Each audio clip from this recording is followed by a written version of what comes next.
negosyo o kalayaan, bayan o sarili, pumili ka! Paano ninyo nasisigurang pag-usapan ng negosyo kung mga alipin tayo sa sarili nating bayan? Minamahal ko ang ating bayan. Pendejadas! Laid to rest. In the meantime, let us express the nation's gratitude to those who courageously and willingly put their lives on the line to serve the people and country. We share the griefs of their families, and no amount of tears can compensate their great losses. My countrymen, it is sad that while government focuses its attention resources to battle the coronavirus, there are those who take advantage of a preoccupied government. One of them is Senator Frank DRILON. In an interview, he arrogantly mentioned, among others, that oligarchs need not be rich. Then he linked the anti-dynasty system with oligarchy, and the topic was my daughter and son.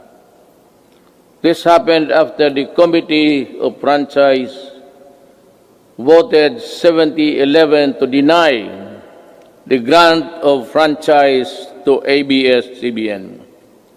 Obviously, he was defending the Lopezes, that they are not oligarchs. Great wealth enable economic elites and corporations to influence public policy to their advantage. Media is a powerful tool in the hands of oligarchs like the Lopezes, who use their media outlets in their battles with political figures. I am a casualty of the Lopezes during the 2016 election. The dealers and purveyors of illegal drugs, hiding in the shadow of COVID-19, have stepped up their activities.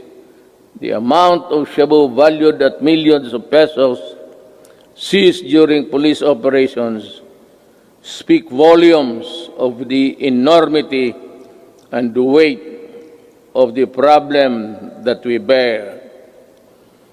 The corrupt, the grafters, and the influence peddlers also take advantage of their fear and confusion that coronavirus generates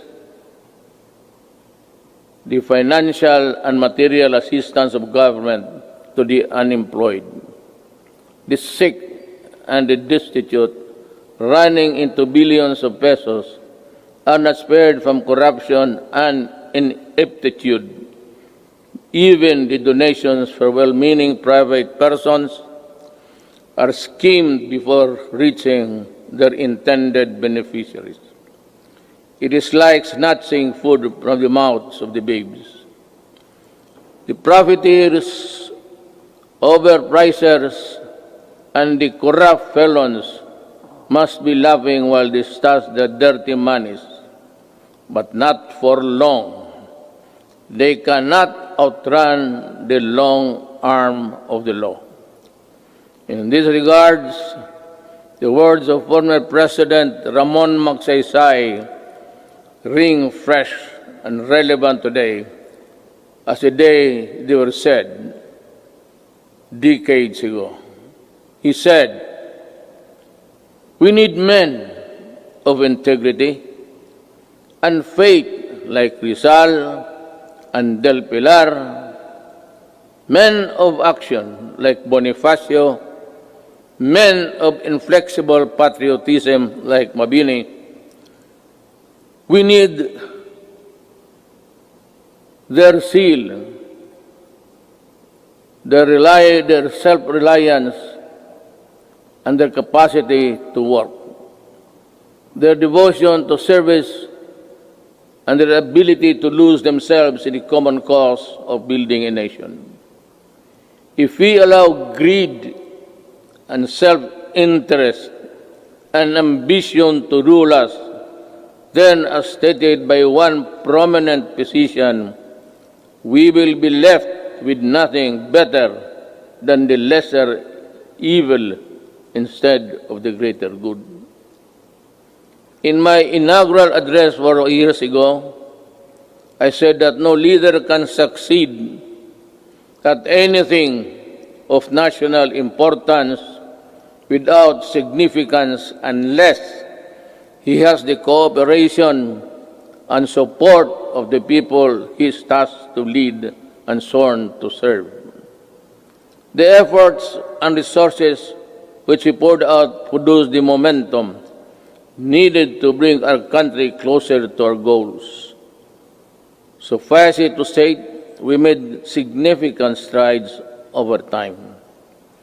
Over 4.3 million poor families benefited from the Pantawid Pamilya. Over 92.2 million beneficiaries received subsidies under the unconditional cash transfer program. We also made available tertiary education and universal health care. Public utility drivers were given assistance to the Pantawid Pasada program. There are complaints that some drivers did not receive any assistance at all. I have directed the SWD and DILG to look into this. I welcome the passage of the law postponing the barangay and sangguniang kabataan elections. The postponement saved much-needed government funds and ensured the implementation of projects under the current barangay officials. In the hindsight, it also saved us from holding the polls while we dealt and continued to deal with the pandemic. The Malasakit Centers Act has proven to be a great help to our less fortunate citizens needing medical services through one-stop platform in government hospitals. We commend the initiative and work of Senator Bongo in this regard, as well as other significant pieces of legislation as of today. There are 75 Malasakit centers serving Filipinos all over the country.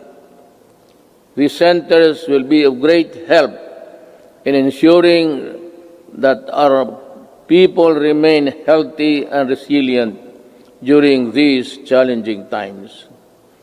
The Salary and Standardization Law of 2019 increases the salaries of civilian government workers. I hope that this law will inspire our government workers to perform better and encourage young, brilliant citizens to join public service. I appreciate the law of establishing the National Academy of Sports. We can now give our deserving student athletes the training and the support they need to excel in their chosen field of endeavors.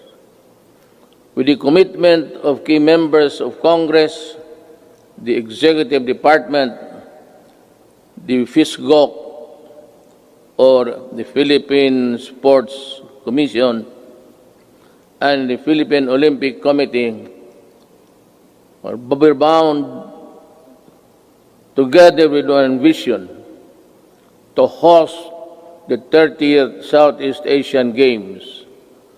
Our athletes prevailed. More than that, we fostered pride, patriotism, genuine sportsmanship, and camaraderie in our South Asian brothers and sisters. Indeed, we won as one. To our business community and the general public, we assure you that the landmark ease of doing business and efficient government service delivery act has been gaining momentum. We are closer to eliminating over-regulation in government services. Frontline processes, including consular services, processing of building and business permits, and the services of overseas Filipinos and seafarers were streamlined. Passports and driver's license validity were lessened to ease the burden of the public. We received a BBB plus credit rating despite ASEAN credit rating downgrades and negative outlook revisions in the worldwide.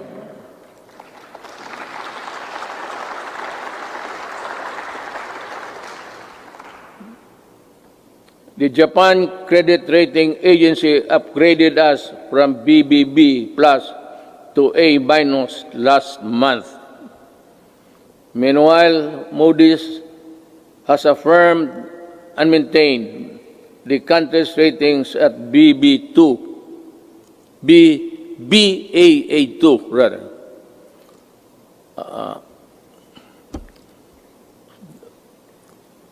To understand, because with the light I have mine